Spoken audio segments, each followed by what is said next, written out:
my name is Hanna Baharin. I did a marketing degree in the UK.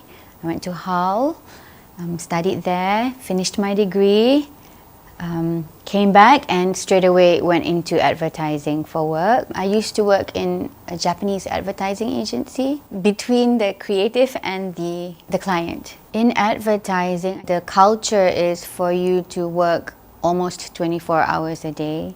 In your early 20s, late 20s, you can do that. But when I got married, I realized that there was no time for me and my husband. I decided to stop and to take a break for a short while, and I also was trying to have a baby.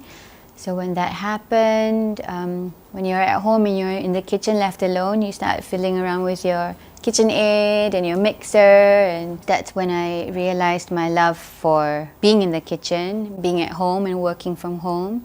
So I started making cakes for friends, started decorating, and then I went for a cake decorating course, I went for a baking course. That's where my interest started.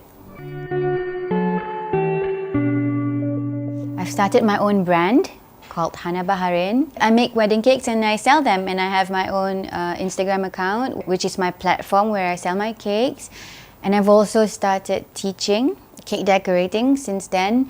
A workshop here in Malaysia. I went to Manila to teach a workshop, and I've gone to Jakarta. Now I'm going to London to teach, which is amazing because I didn't realize that my career was going to suddenly be teaching in a workshop. So that's where I am today, selling wedding cakes and teaching. When I first started my career in an office, it was very, very difficult for me to speak, even in a meeting room. I had trouble doing that, and the fact that I can teach a whole group of people just gives me that confidence right now. So I do feel in that sense I am enjoying the coming out of my shell and teaching something that I love to students who love doing the creations. The thing about cake decorating is you have to make your mistakes to learn to make your creation.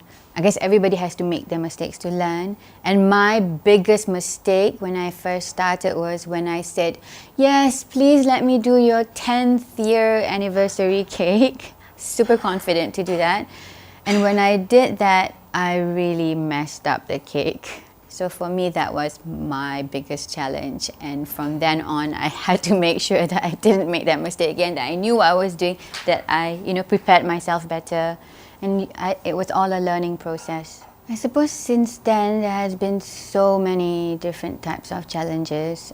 For now, I am about to opening up of my own shop. There's that responsibility to make sure that the rental is paid. There's also 2 other person that's under me right now working with me. So for me, that's another major challenge, to make sure that they're consistently happy, motivated, and that everybody is on the same page to make this business a success. I've never managed anyone before, and that's my biggest fear, to disappoint them, to disappoint myself.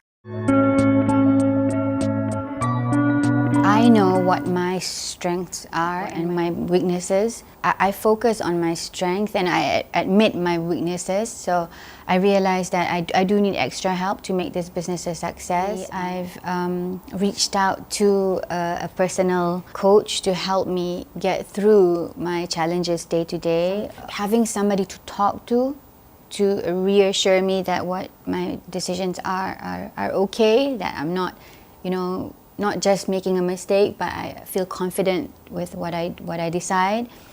And then at the same time, because I have no business background whatsoever, and starting a business is really tricky. I made so many mistakes with my promotion strategy, which turned out absolutely wrong. So right now I have another help as well, which I know I definitely need to make this business a success, a business mentor.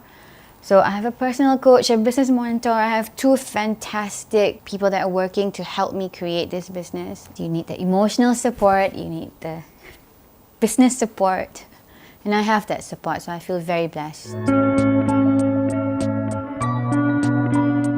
A 100% a nobody who has got zero voice, nothing to say. No matter how hard you try to shout, nobody's going to hear you because such an aggressive environment. And then I realized that in this creative form, I am beginning to take people's notice on the cake, and it's wonderful. I never knew that I was worth anything, and the fact that I'm able to have people working under me, to have a little business, feeling that recognition. I do think that what's important is that you begin with feeling content and happiness with yourself before you venture into a business, because you need to be stable first, and with that you can grow. Speak to people around you, bounce off ideas. Once you feel that confidence in your heart, do not look back and dive into it. Success is the ability to overcome your little challenges, acknowledging the little milestones that you reach after you've overcome those challenges. So it's not like the end road, but the little steps for me is what success is.